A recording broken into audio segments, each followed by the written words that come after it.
Hello बच्चों, चलिए प्रश्न को पढ़ते हैं। निम्न में से कौन सा विकल्प मानव के सही क्रमबद्ध संचरण को दर्शाता है। मतलब हमारा प्रश्न दिया है कि जो विकल्प दिए गए हैं उनमें से कौन सा सही संचरण को दर्शाता है।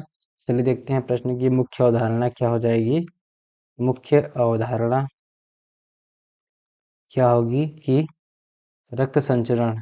रक्त संचरण। अब रक्त का संचरण कैसा होगा, तो अगर हम अपने विकल्प को देखें तो सभी में क्या है, ऊतक आ रहा है। मतलब क्या है, रक्त पहले रक्त का अगर हम संचरण मार्ग देखें, रक्त संचरण का क्या मतलब होता है कि रक्त का परिवहन। परिवहन रक्त का परिवहन किस प्रकार होता है उसको देखते हैं।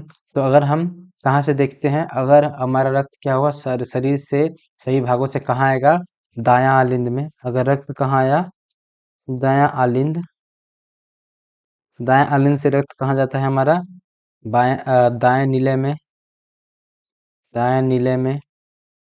अब दाएं नीले से रक्त क्या होता है, दाएं नीले में रक्त क्या, हाँ कैसा होता है, यहाँ पे ऑक्सीजन विहीन रक्त होता है।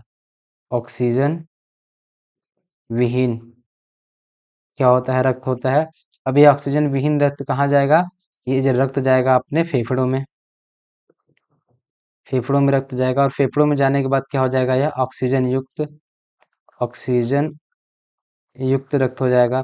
अब ये ऑक्सीजन युक्त रक्त कहाँ आएगा हमारे, बाएं आलिंद में। बाएं आलिंद में आएगा। तो ये बाएं आलिंद से रक्त कहाँ जाएगा, बाएं नीले में। बाएं नीले में जाएगा। और बाएं नीले से रक्त कहाँ जाएगा, ऊतक में जाएगा। ऊतक या कोशिका में, ऊतक में जाएगा। और ऊतक से रक्त कहाँ चला जाएगा, फिर से ऑक्सीजन विहीन होके कहाँ आ जाता है, दायां आलिंद में। आलिंद में आ जाता है। तो ये क्या है, हमारा रक्त परिसंचरण का मार्ग है या रक्त संचरण का मार्ग है। अब हम अपने विकल्प को देखेंगे और सही विकल्प चुनेंगे। तो पहला विकल्प क्या है हमारा, बायां निलय। बायां निलय से क्या होगा, ऑक्सीजन विहीन रक्त। ऑक्सीजन विहीन रक्त नहीं जाता है, बायां निलय से ऑक्सीजन युक्त रक्त जाता है। तो ये विकल्प हमारा क्या होगा, गलत हो जाएगा। दूसरा विकल्प में क्या है, दायां निलय। दायां निलय, निलय से क्या निकलता है, ऑक्सीजन युक्त रक्त लिखा है। तो दायां निलय से ऑक्सीजन विहीन रक्त निकलता है। तो विकल्प नंबर 2 भी हमारा क्या होगा, गलत हो जाएगा। विकल्प नंबर 3 को देखें, तो बायां निलय से क्या होता है, ऑक्सीजन विहीन रक्त। गलत बात है, बायां निलय से ऑक्सीजन युक्त रक्त निकलता है। और चौथा विकल्प हमारा क्या है, बायां निलय से क्या निकलेगा, ऑक्सीजन युक्त रक्त। और कहाँ जाएगा, ऊतक में। सही बात है। अगर हम देखें तो बाएं, यहाँ देखते हैं तो बाएं निलय से रक्त निकलेगा तो कहाँ जाएगा, ऊतक में। और रक्त कैसा है, ऑक्सीजन युक्त है। और यह फिर ऊतक से जाएगा, ऊतक से कहाँ चला जाएगा, दायां आलिंद में। फिर ऑक्सीजन विहीन रक्त कहाँ चला जाएगा, दायां आलिंद में। तो ये हमारा सही हो जाएगा। तो हमारा सही विकल्प क्या हो जाएगा, विकल्प नंबर 4।